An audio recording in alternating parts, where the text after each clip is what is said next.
पहिलं प्रेम आणि मग हार्टब्रेक ही गोष्ट ना आपल्यापैकी अनेकांच्या आयुष्यात घडते, पण प्रत्येकासाठी तिचा अनुभव खूप वेगळा असतो. आज आपण अशाच एका प्रवासातून जाणार आहोत जिथे अपेक्षा आणि वास्तव यांच्यातली लढाई जवळून पाहता येईल. तर कथेची सुरुवात होते एका खूप सुंदर कल्पनेने.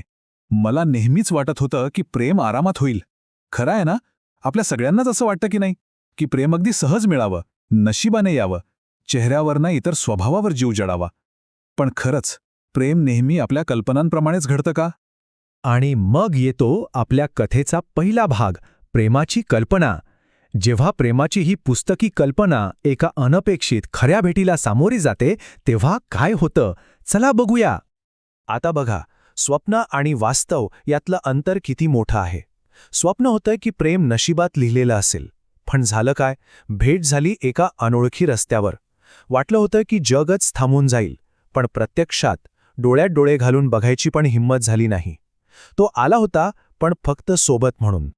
पण तो फक्त सोबत करायला नाही आलेला, तो थांबण्याच्या इराद्याने आला होता. तो रोज क्लास संपल्यावर थांबायचा आणि त्याला असं थांबलेलं पाहिलं की हृदयाची धडधड व्हायची, इतकी की स्वतःच्या कानात ऐकू यायची. आणि हो, इथूनच प्रेमाची सुरुवात झाली. चला तर मग आता वळूया कथेच्या दुसऱ्या भागाकडे, मैलांपलीकडची वचने.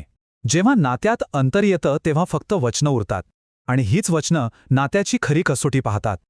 सुरुवातीचे 2 महिने कॉल्स आणि गिफ्ट्समुळे अंतर जाणवलंच नाही. सगळं मस्त होतं. पण जसं 9 महिने उलटले तसतशी ओढ वाढली आणि सोबतच तळमळही. आणि बघता बघता 1 वर्ष झालं. आता त्याला त्या स्क्रीनमध्ये बघण्याचा पण कंटाळा येऊ लागला होता. ते नातं आता खरं नाही तर एक स्वप्न वाटत होतं. तिचा प्रश्न तोच असायचा, ऐक ना, मला भेटायला कधी येणारेस? आणि त्याचं उत्तरही तेच ठरलेलं, लवकरच. हा संवाद जणू त्यांच्या नात्याचा एक भागच बनला होता. एकाच वेळी आशा देणारा आणि तितकाच निराशाजनक. त्याचं ते लवकरच म्हणणं म्हणजे एक आशा होती, आणि अशी आशा नाती टिकवून ठेवते. पण कधीपर्यंत? जोपर्यंत त्याच आशेने आपले हात जखमी होत नाहीत तोपर्यंत. ही खरं तर एक दुधारी तलवार होती. आणि मग गोष्ट एका अशा वळणावर येते जिथे ती स्वतःच सगळं काही हातात घेते. ती ठरवते की हे अंतर तीच कमी करणार, एका मोठ्या सरप्राईजने. ही योजना किती विचारपूर्वक केली होती बघा. फक्त 15 मिनिटात डेट, डिनर, प्रवास सगळं ठरलं. त्याच्यासाठी खास गिफ्ट्स घेतली, पत्र लिहिली, एक स्पेशल ड्रेस पण ऑर्डर केला आणि फायनली तिकीटही बुक केलं. म्हणजे तिने स्वतःला पूर्णपणे झोकून दिलं होतं. पण ह्या सगळ्या गडबडीत तिच्या मनात कुठेतरी एक छोटीशी शंका होती की आपण काहीतरी विसरतोय. असं होतंच ना आपल्यासोबत, जेव्हा आपण कुठेतरी जायच्या तयारीत असतो, पण यावेळी हे विसरणं खूपच महागात पडणार होतं. आणि मग येतो तो क्षण, कथेचा टर्निंग पॉइंट. त्याच्या वाढदिवसाच्या फक्त 2 दिवस आधी एक फोन कॉल येतो. एक असा कॉल जो सगळं काही बदलून टाकणार होता. फोनवर तो फक्त एकच वाक्य म्हणाला, मला माफ कर. आणि या एका वाक्याने सगळं वातावरणच बदलून गेलं. त्याने सांगायला सुरुवात केली, फेस्ट दरम्यान आम्ही एकमेकांच्या जवळ आलो आणि आम्ही किस केलं, पण मी. यानंतरही तो खूप काही बोलत होता, पण तिला यातलं काहीच ऐकू येत नव्हतं.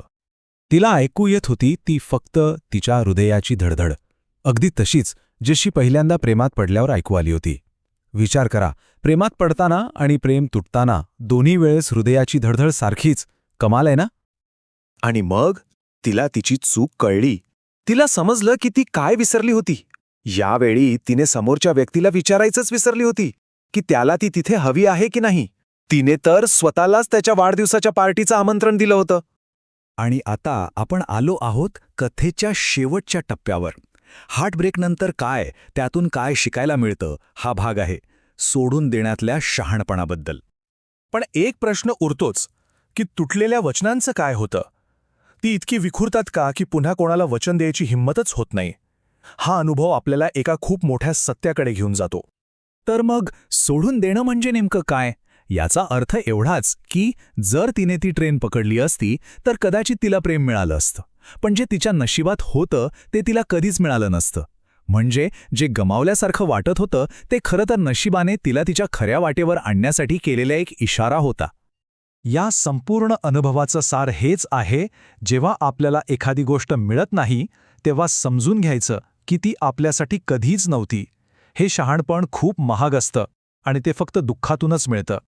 आणि हा शेवटचा विचार सगळा दृष्टिकोनच बदलून टाकतो, कारण त्याला सोडून देणं हीच त्याची सर्वात मोठी शिक्षा असेल. म्हणजे बघा, इथे सोडून देणं ही कमजोरी नाही, तर स्वतःच्या अस्तित्वाची आणि आत्मसन्मानाची सर्वात मोठी ताकद आहे.